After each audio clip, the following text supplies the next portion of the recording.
berfirmanlah, kami siap mendengar. Dalam nama Yesus kami mohon berdoa. Amin. Salam. Saya diberi waktu 40 menit, ini saya lihat jam ya. Pak, kita lihat firman Tuhan dari 1 Yohanes 5 ayat 7.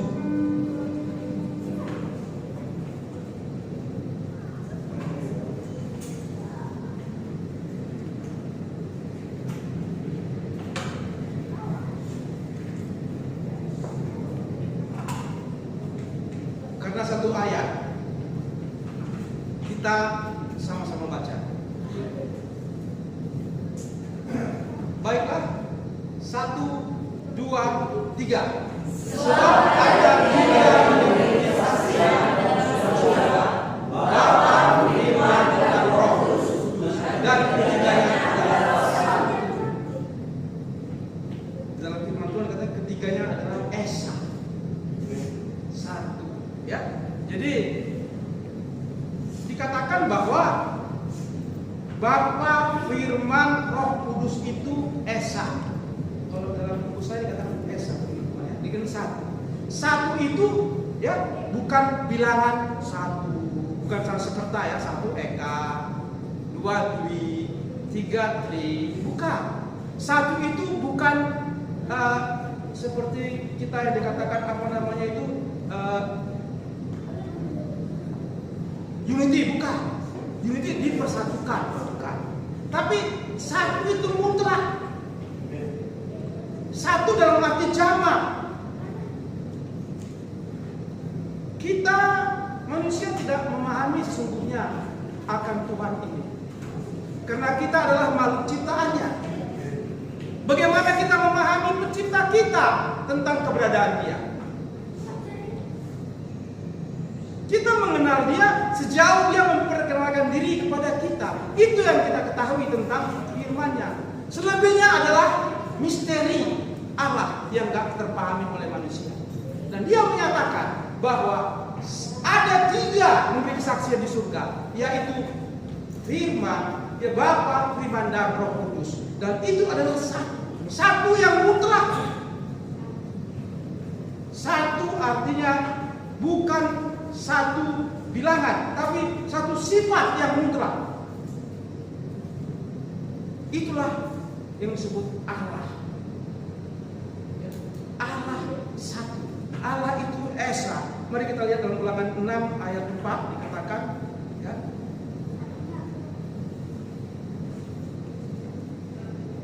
Ulangan 6 ayat 4 dikatakan di situ adalah, dengarlah hai orang Israel, Tuhan itu Allah kita, Tuhan itu esa. Esa itu satu. Jadi Bapa, Firman, Roh Kudus, satu hakikat. Jadi kalau kita dengar Firman, itu adalah Allah sendiri. Ya.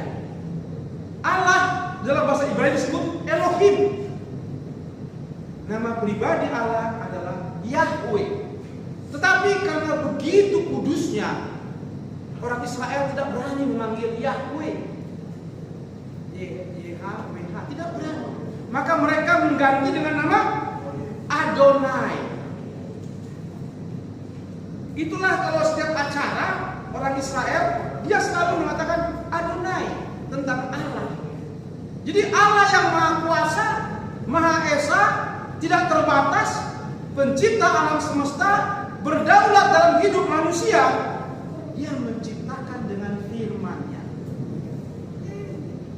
Dalam Filipi 1 ayat 3 dikatakan, berfirmanlah Allah, jadilah terang, lalu terang itu jadi. Allah menamai Dia terang itu siang dan gelap itu malam.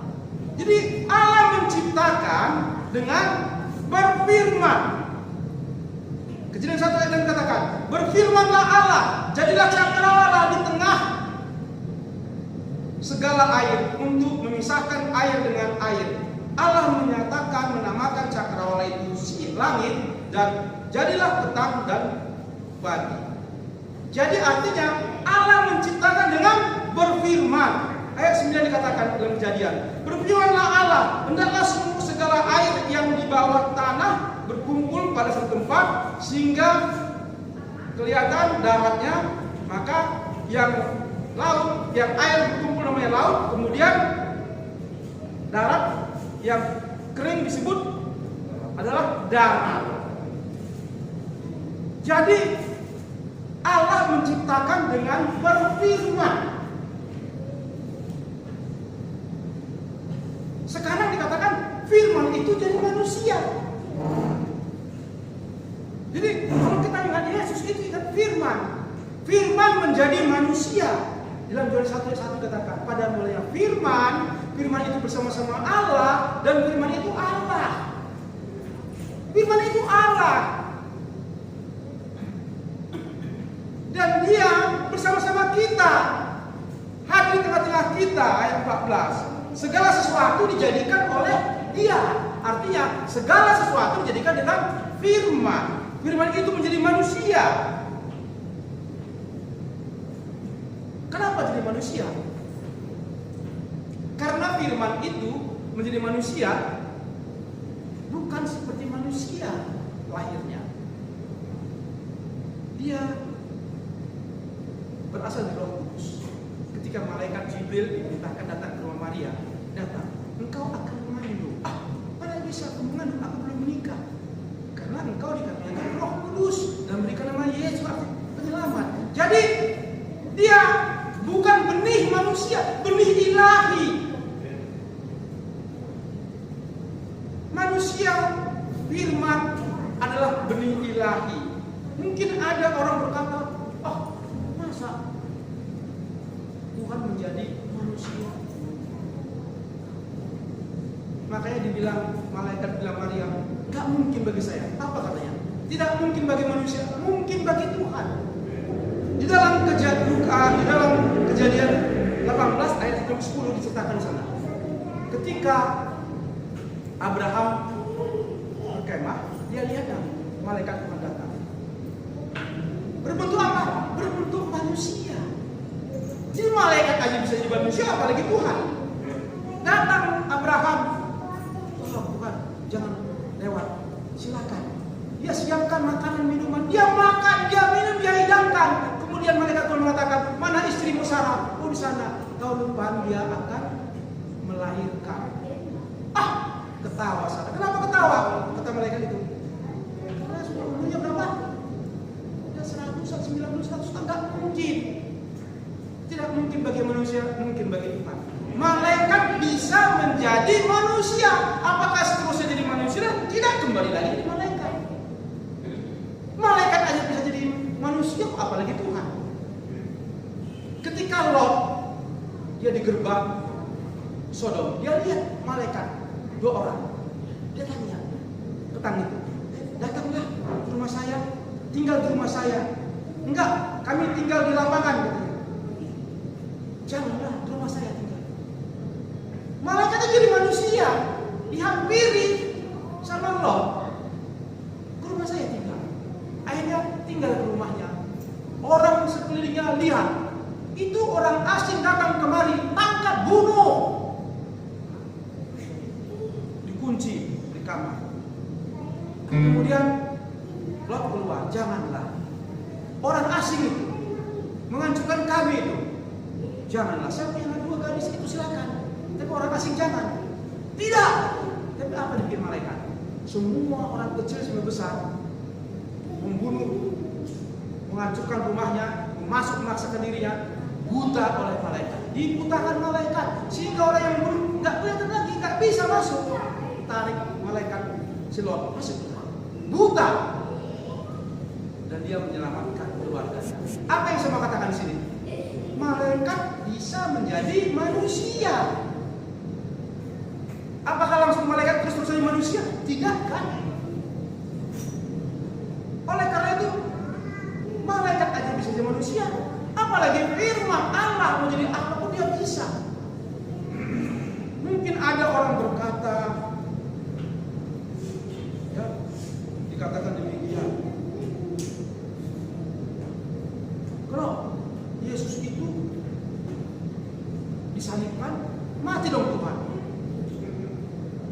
Kadang-kadang orang tidak bisa menyadari Yesus itu adalah Esa, Mari kita lihat firman-Nya.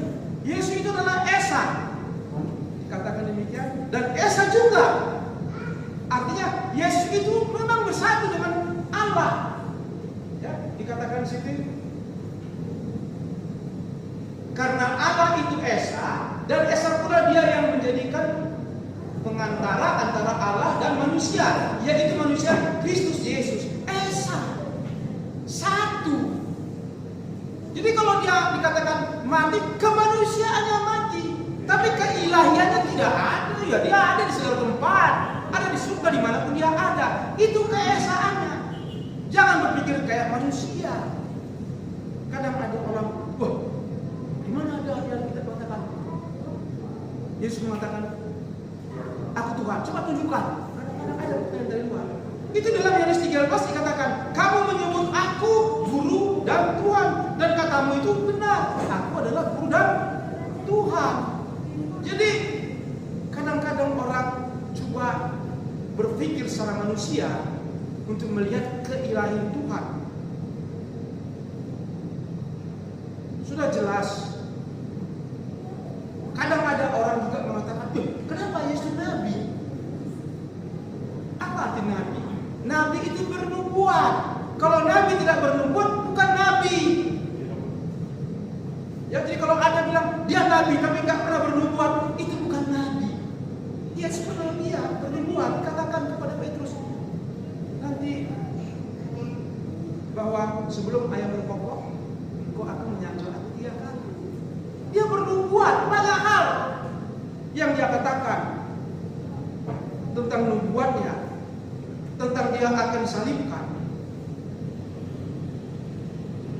Oleh karena itu, saudaraku, bahwa Yesus adalah Tuhan. Dia mengampuni dosa. Dalam Markus 2 dikatakan, dia mengampuni dosa. Dia menghidupkan orang mati. Dia menyembuhkan orang sakit. Tapi kenapa datang dia? Karena begitu besar kasih Allah sehingga ia memberikan anak yang tunggal. Supaya apa? Supaya setiap orang percaya tidak binasa melainkan hidup kekal. Jadi ada hidup kekal yang diberikan kepada kita, kepada orang yang percaya. Dan untuk apa datang? Untuk menyertai kita dalam hidup ini. Karena apa? Di dunia ini banyak sekali kuasa-kuasa gelap, di mana Tuhan memberikan kepada kita kehendak bebas. Di satu sisi Tuhan berdaulat dalam hidup kita, tapi di sisi lain Tuhan memberikan kehendak bebas. Mau jadi apa? Ya silakan kalian. Mau lakukan ini, silakan. Banyak orang tersesat dalam kehendak bebas karena dia tidak ada yang mengarahkan, karena dia banyak salah langkah dalam kehidupan ini. Banyak orang keliru bahwa yang menuntun hidup ini adalah Yesus, tapi dengan kehendak bebas dia lupa akan Yesus. Oleh karena itu, hidup ini sesungguhnya adalah sejauh mana kita melekatkan hati kita, jiwa kita kepada Tuhan. Kalau hidup kita melekat kepada Tuhan, keadaan apapun kita diberkati, dicukupkan. Tapi kalau kita, hidup kita jauh dari Tuhan, kita mengikuti hati kita, jiwa kita, akhirnya apa yang terjadi? Hidup kita salah langkah. Hidup kita akan keliru. Hidup itu penuh kesulitan.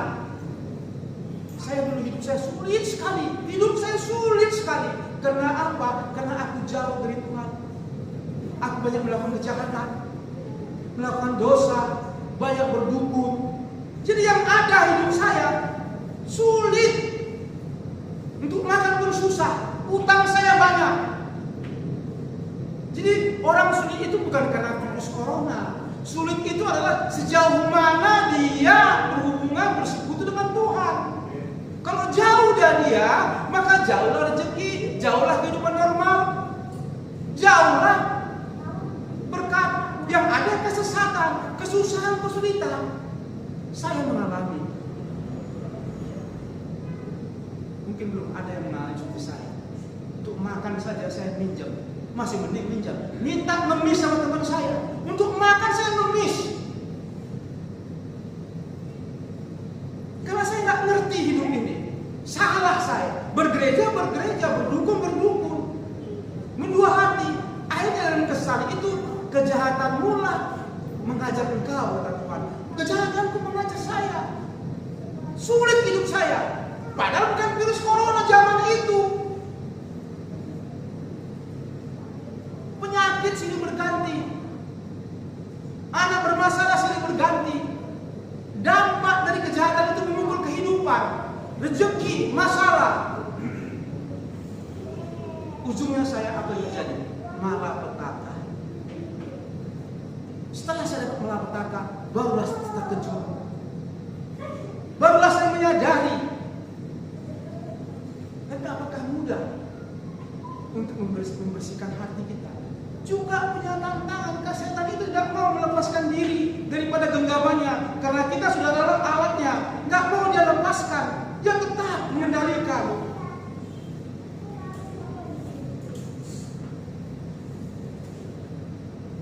Akhirnya saya bersikap puasa. Saya membaca buku hamba Tuhan. Saya ikutilah. Dia puasa, saya puasa. Saya puasa itu ada 3 tahun doa puasa. Jadi kalau jam 2 malam, pagi-pagi, jam 11, jam 12, jam 2, 3, tentulah. Saya bikin kamar doa, saya bergereja sendiri.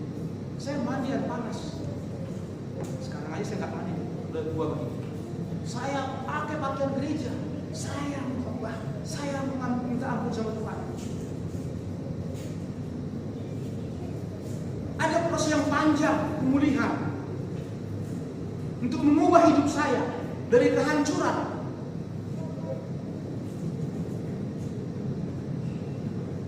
Tiga tahun saya doa puasa, ujungnya yang bertemu kepada hamba Tuhan. Saya didoakan, saya diurapi. Ada pemulihan, ada pemberesan, ada sikap hidup yang merubah hidup saya hancur menjadi pulih kembali. Itu saya rindu sekali. Saya kalau melayani, suka saya mengalami apa yang saya berdoakan, saya mengurapi. Karena aku juga mengalami seperti itu prosesnya. Tidak mudah.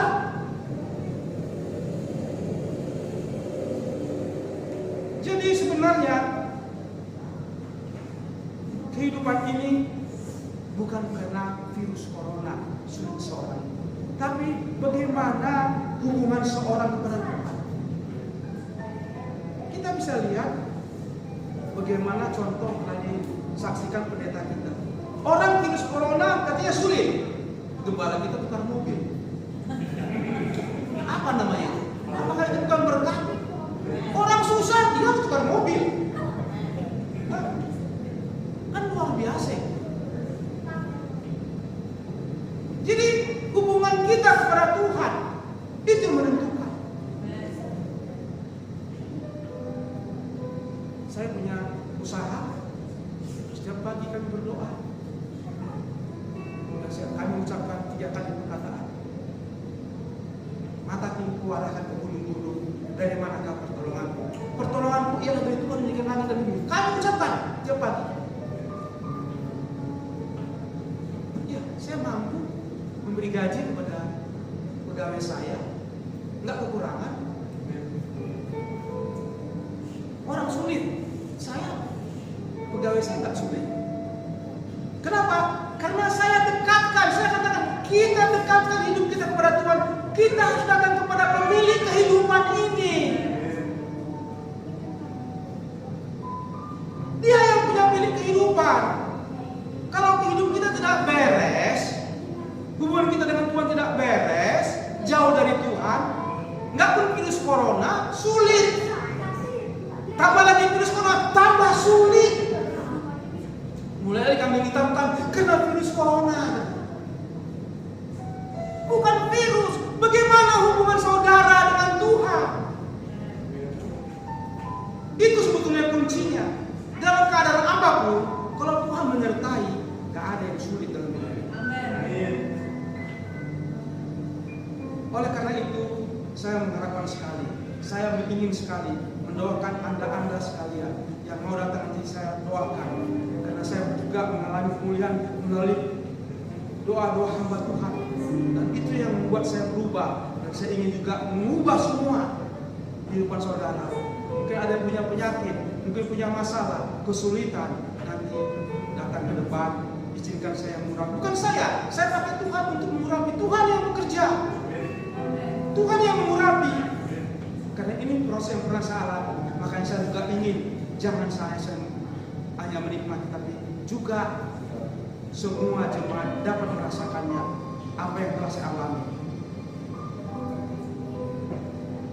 Kuncinya adalah marilah datang kepada Tuhan. Mazmur 119 katakan bahwa aku bangun pagi-pagi untuk mendengar, untuk coba ada Mazmur 19 coba Mazmur 119. Mazmur 119.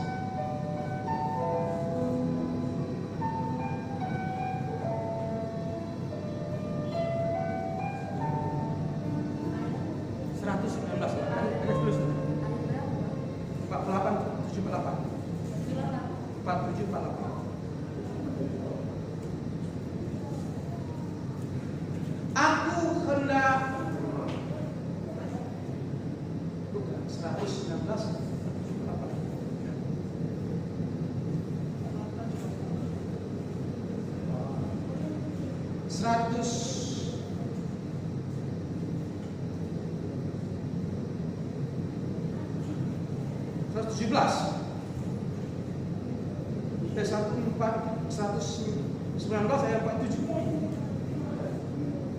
119 47. Dikatakan pagi-pagi saya ya,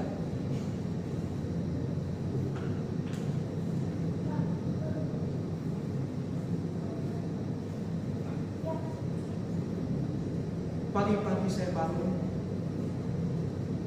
untuk datang kepada Tuhan. Itu lagi isinya, ya. Saya akan depan ayatnya ya. Jadi pagi-pagi kita bangun bersekutu, karena persekutuan pribadi itu menuntun kita melalui firman-Nya untuk menuntun hidup kita. Jadi pikiran kita, jiwa kita harus dipenuhi oleh firman. Supaya apa? Supaya dia menguasai semua akal pikiran kita. Dia menguasai tindakan kita, sikap kita. Karena firman itu berkuasa. Kemudian dikatakan Bapa, aku dan Bapa adalah satu. Kenapa dibilang aku dan Bapa adalah satu? Karena ya, Bapa itu pencipta. Bapa itu sumber daripada segala sesuatu. Bapa itu adalah asal usul segala kehidupan. Maka dikatakan ya bahwa hanya Bapa yang tahu tentang kiamat. Ya. Yohanes 5 ayat 22. Yohanes 5 ayat 22. Hanya Bapa, anak pun tidak, malaikat pun tidak. Jadi jangan bilang, "Oh, virus mau kiamat." Malaikat pun tidak kok. Mari kita lihat. Ya. Yohanes 5 ayat 22.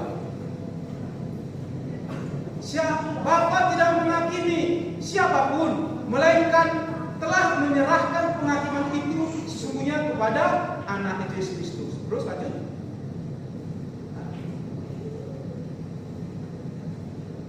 Bapa tidak menghakimi, dikatakan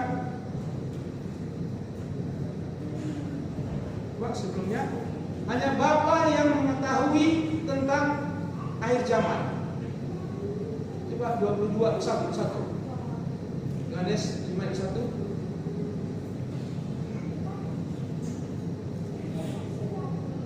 Lanjut 22.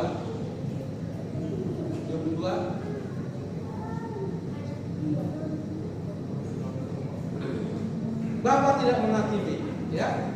Jadi dikatakan ayat yang saya tulis itu adalah bahwa malaikat pun tidak tahu, anak pun tidak tahu. Yang tahu akhir zaman itu adalah cuma kiamat itu hanya Bapa. Jadi hanya Bapa yang tahu kiamat. Keliru orang bilang virus corona akan mau kiamat. Keliru. Yesus anak pun tidak, malaikat pun tidak, hanya Bapa yang tahu.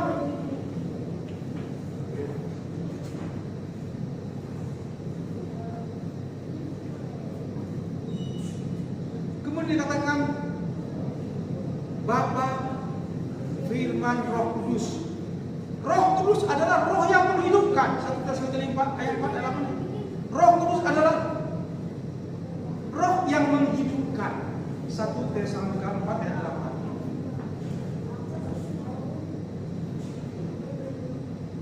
Karena itu siapa yang menolak ini bukanlah menolak manusia, melainkan menolak Allah yang telah memberikan juga rohnya yang kudus. Jadi roh kudus, roh yang kudus, roh Allah sendiri. Ya, di dalam Ayub 33 ayat 4 dikatakan, roh Allah telah membuat aku dan nafas yang Maha Kudus membuat aku hidup.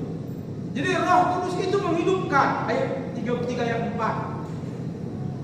Ya, roh kudus itu roh Allah telah membuat aku dan nafas yang Maha Kuasa membuat aku hidup. Roh kudus menghidupkan. Tetapi roh kudus itu juga dia dapat berbicara, menginsafkan orang akan dosa. Ya. Mari kita lihat Yohanes 16 ayat 8 bahwa kalau Roh Kudus datang, dia menginsafkan dosa. Jadi yang membuat saya insaf dosa itu dari Roh Kudus yang bekerja. Dikatakan di dalam Yohanes 16 ayat 8.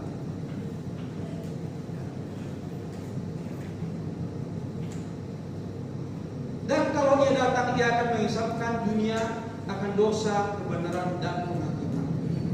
Itulah Roh Kudus. Ya. Roh Kudus juga itu juga berbicara. Mari kita lihat Kisah 8 ayat 9. Kita Filipus, Roh Kudus berbicara kepada Filipus, pergilah ke situ, dekatilah, ada sida-sida. Ya, sida-sida. Dia nggak ngerti baca Alkitab, dia nggak ngerti. Dekati kata Roh Kudus. Berbicara Roh Kudus itu. Berbicara.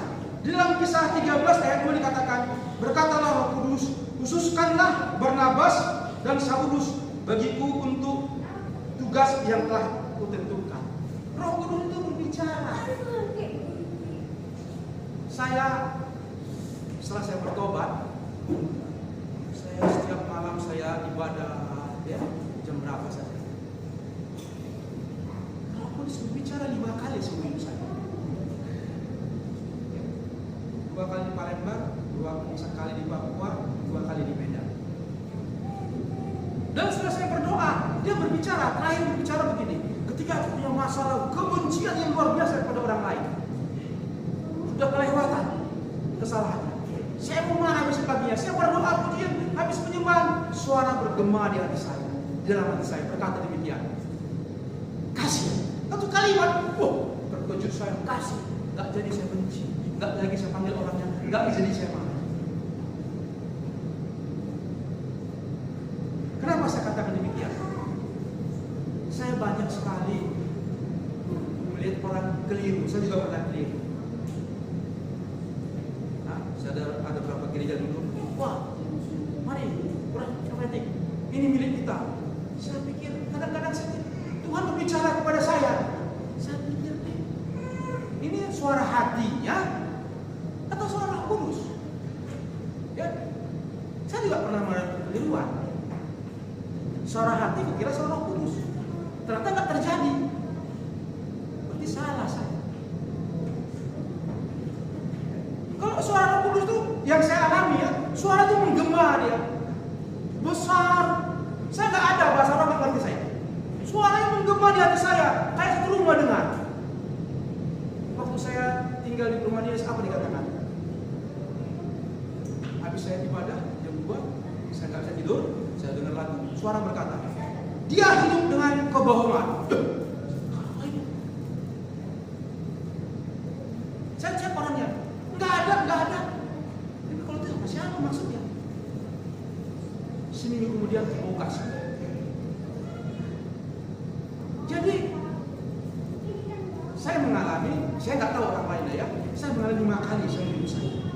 Setelah saya semuanya rajin bersyukur dengan Tuhan.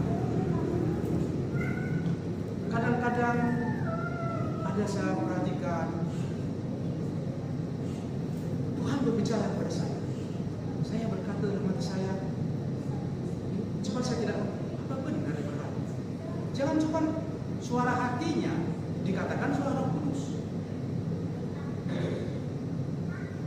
Ya, saya dulu mengalami di gereja seperti ya, di waktu Berslaki ada hamba Tuhan ya anunya DJ dulu ya, dia bercerita bagaimana Roh Kudus bicara, dia jam 3 pagi berdoa, bangun katanya apa dia bilang rumah sakit, uang tak ada.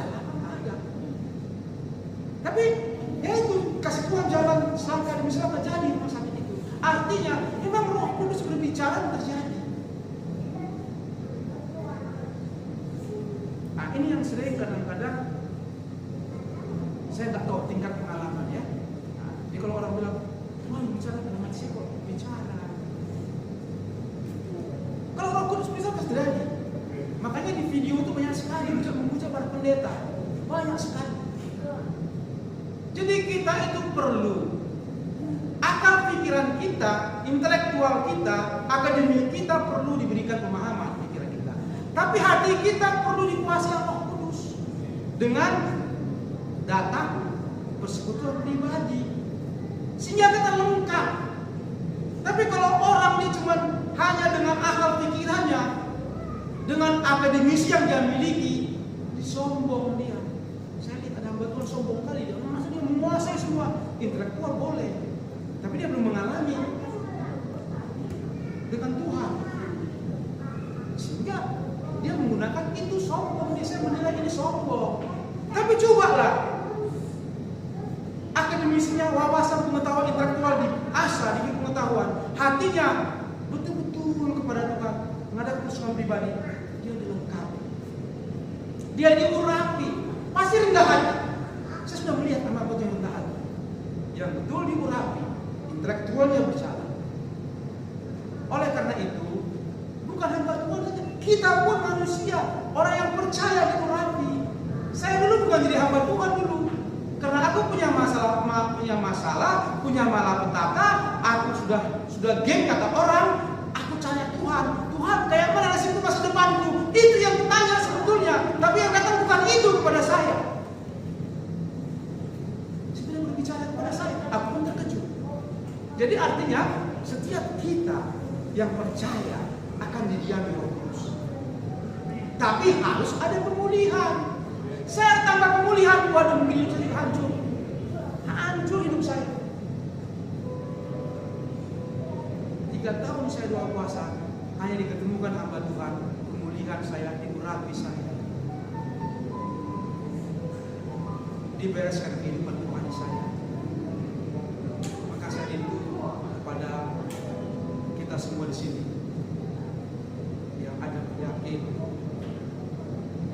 yang takut akan kehidupan kesulitan, selesai dapat ke depan untuk saya doakan semua. Tuhan memberkati. Silakan yang akan ke depan.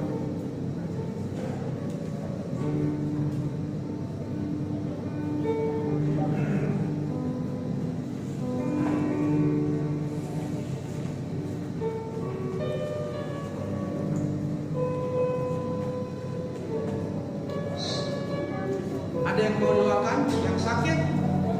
Kemarin saya janji kepada yang sakit, ya, yang belum pemulihan, ya. Ada yang kita doakan, silakan datang ke depan.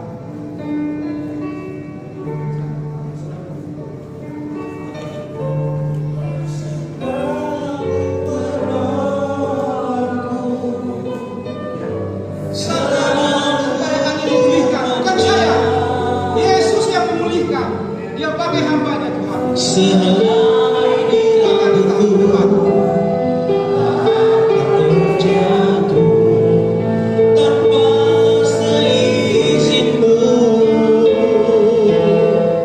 Tuhan selalu menolongku, selalu menjagaku. Dia mengenyangkan aku. Ada yang mau dirapikan seumur hidupku. Tuhan selalu menolongku, selalu menjagaku. Sehelai di rambutku tak terjatuh tanpa seizinmu.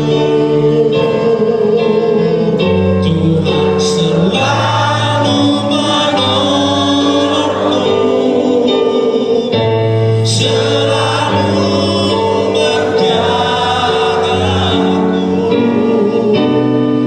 Dia mengenyangkan aku dan meliharaku seumur hidup. Selalu menolongku. Tolong hamba. Mari Bapak Ibu yang ada di kursi, mari berdoa bersama-sama. Angkat pujian ini akan hatimu pada Tuhan. Berkati masa depan. Sehelai di rambutku. Mari kita bersama-sama.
Engkau mengasihi semua kami.